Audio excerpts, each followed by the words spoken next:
It's like I thought God was Santa Claus up there in the sky. I thought we could just make deals with God every night. But then every morning, I'd break my deals. Every morning, I would break my deals, and that night I'd be back there thinking that maybe God would forget and we could start all over. My faith would have stayed exactly that way if it hadn't been for my best friend. We grew up together, went to school together, and I remember one day after the summer vacation, we hadn't seen each other in weeks, we were on the school bus riding together. First time I'd seen him in weeks. He walks right by me, and as soon as he sees me, the first thing he says to me, he says, "Bobby, I sure am sorry for you. Sure did feel sorry for you." And he kept walking as he told me that. Well, that's a strange thing to say. Come back here. Why do you feel sorry for me? Am I wearing the wrong clothes? My shirt inside out? Did I do something wrong? He came back to my seat. He said, No. He goes, "I feel sorry for you, you see. Because when my family and I, when we go to heaven, I'm going to miss you when you're not there." He kept walking. Now, I don't want anybody to leave church this morning. Go tell your neighbors. Governor Jindal came to our church, had a message for you. We're going to miss you when you don't go to heaven. Oh, they'll think you're crazy. I thought my best friend was crazy. He'd been to a summer vacation Bible study, and they had taught him the importance of sharing his faith. I thought he was crazy, but God used that experience to plant a seed. Now, I didn't think anything about it until Christmas of that year. I need to tell you about my best friend. I'm sure you knew somebody like this growing up. He was one of those kids, first one picked for the football team. First one picked for the baseball team.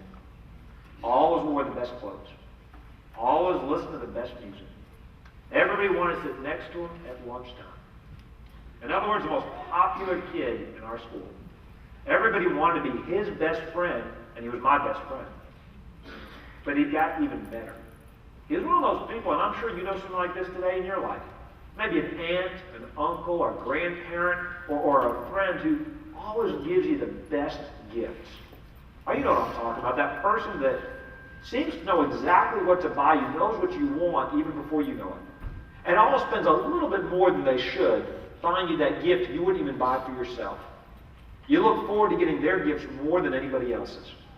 Well, that was my best friend. Every birthday and every Christmas, I look forward to getting his gift more than my parents' gifts or anybody else's gifts because I knew they were going to be good. I knew they were going to be expensive. Well, that year, like every other year, we opened our gifts in front of each other. Oh, I was so excited. I ripped open the paper in front of him and I was ready to look at my gift. Well, if you've ever tried to give a child underwear for Christmas, you don't know how disappointed I was. Well, I knew it was going to be good, and I ripped it open, and I realized my best friend in the world had given me a book. I looked through it very quickly, thinking maybe there was money hidden inside the book. But there was no money. And it went from bad to worse. As I looked at this book more carefully, I realized my best friend in the world had given me my very first copy of the Bible as my Christmas gift. I remember thinking, who in the world spends good money buying somebody a Bible as a Christmas gift? I mean, let's be honest. If you want a Bible, you can get one for free in any hotel room in America. Next time you're in a hotel room, open the drawer with a phone book in it. There's a Bible that Gideon's put in there. I promise you, nobody will get mad if you take it. But this one went from bad to worse. It was a black paperback NIV student Bible you can find in any Christian bookstore, and on the front in gold letters, it said, Boby Jindal. I remember thinking, now I can't even return it. It's got my name on it. Can't give it to somebody else. I'm going to be stuck with this thing. Oh, I was so mad. I wanted to take my gift back from mine. I didn't do it. I threw that Bible in my closet. I never even opened it. But God used even that experience with Scripture to plant a seed. You know, I'm not really here to talk to you about hurricanes and storms. In about a month's time, we'll be marking the 3rd anniversary of Hurricane Katrina. Devastated our state in 2005, caused all kinds of damage. And then Hurricane Rita followed that. I think back, my family and I, we were blessed. We lost a few things in the storms, but you know, you can replace things. There are a lot of people that lost a lot more than we did. Over 1,000 people lost their lives, hundreds of billions of dollars of damage. As a family, we were pretty fortunate. My wife was safe. My kids were safe. That's the most important thing. The worst thing that happened to us, out of all those terms, personally, the worst thing, we were forced to move in with my parents for about 6 months. Now, don't get me wrong, I love my parents. But you have to remember, my in-laws moved in, some friends moved in. You try raising young children with 4 grandparents living in the same house. I'm a biology major, and there is some gene that gets turned off when a parent becomes a grandparent. It's amazing. Let me promise you something. The stricter they were as parents, the more lenient they become as grandparents. My mom, I'll tell you 2 stories. My mom, just to tell you what kind of mother she was when I was growing up, we didn't have candy in my house. We didn't have soda in my house. We didn't have desserts. We didn't have those kinds of things in our house. Well, my little girl, we moved in with my parents. My little girl, the oldest, he was now 6 years old. At that time, he was about 3 years old. Every night for a week, my mom gave her vanilla ice cream for dinner.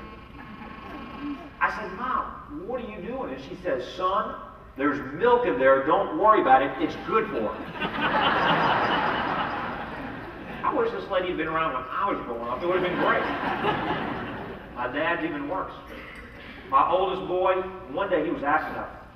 I went and put him in timeout. Just as I had left him in there, my dad comes right behind me to open the door.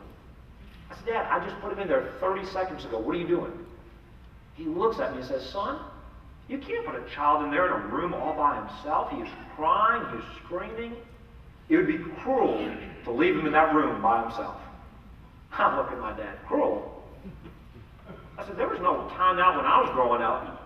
I mean, timeout, that would have been a vacation. Are you kidding me?